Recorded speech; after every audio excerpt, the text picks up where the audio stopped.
There are seasons in life that invite us to look a little closely at what we're creating. Not from like something is wrong kind of lens, but there may be more available to us than we have allowed ourselves to imagine. So grab your popcorn and your notepad, or both. We're going to class. But don't worry, there is no test. The pillars of intentions are a framework I created to explore the inner qualities that shape how we move through life: safety, belonging, love, courage, trust, clarity, sovereignty, just to name a few, and everything in between. They grew from my inner return method, a framework I developed through years of studying, practicing, teaching, and working with women through healing and growth. At the heart of it, there is an intention to cultivate safety, move towards sovereignty, and come home to yourself. Not by becoming someone new, but by understanding what shapes us, what our nervous system learned to protect, and how we can consciously participate in what comes next. The pillars give language to the inner qualities we practice along the way.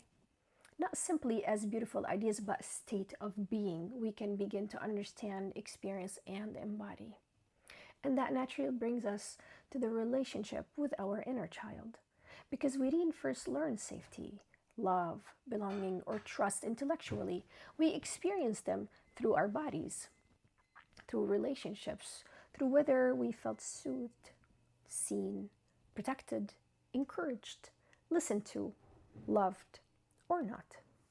Our nervous systems learn from those experiences, and our younger selves created meaning around them. The pillars give us an opportunity to revisit some of those early understanding, not to live in or blame the past, but to bring the awareness, resources, and choices we have now with what we have learned then. Sometimes that means safety, sometimes permission, protection, or play, or simply listening to a part of ourselves that didn't have the words yet. And we will approach all of it tenderly. This connects us to something I first learned in a class about the idea of our human soul contract. What I loved about that teaching was that it didn't make me look outward, but it made me look at myself, at the life I was creating, and how consciously I wanted to participate in it. As the new year slowly creeps in, I find myself returning to that idea, not asking what is wrong or what do I need to change, but something much more hopeful. What do I want to give more life to? What do I want to deepen? What am I ready to receive, create, trust, experience more fully? What becomes possible when I allow myself to dream beyond what I can currently see? Maybe that's more love, courage, belonging, clarity, trust, or simply more freedom to live in alignment with what feels true. I believe our souls chose this life. You know, the people, circumstances, relationships, lessons, even the challenges, as part of the curriculum through which we experience, learn, grow, and remember through this life. So, this journey isn't at all about finding what is wrong and how we can fix it. It is, though, about becoming curious about what is possible. What do I want to nurture? What do I want to protect and cherish? What do I love to write in the next chapter? And definitely leave some room for all these dreams that still feel a little ridiculous, especially those. So, here's what to expect for the next few weeks. Every pillar will have its own intention and a short grounding practice, something to help us arrive into the body before asking the mind to understand.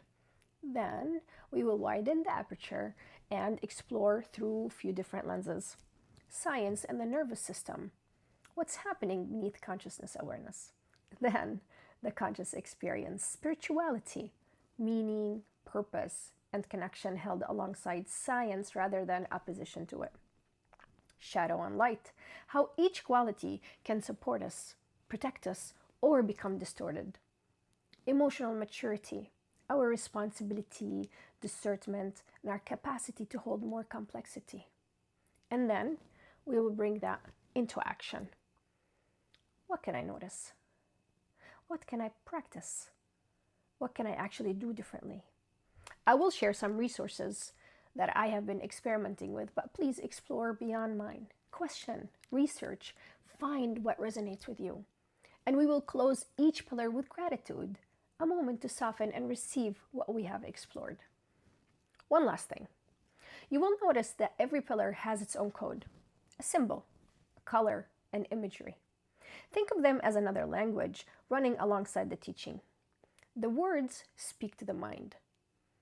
The practices invite the body. The questions invite meaning. And the codes invite interpretation. I will share what each one of them represent as we go, but before I give you my meaning, notice yours. What do you see? What does it awaken in you? Because this isn't about memorizing 18 concepts, it's about living them and experiencing them. And maybe learning to listen to ourselves just a little closely along the way. I will be walking these a few weeks alongside with you. So, thank you for choosing yourself and for allowing me to come along. Let's begin.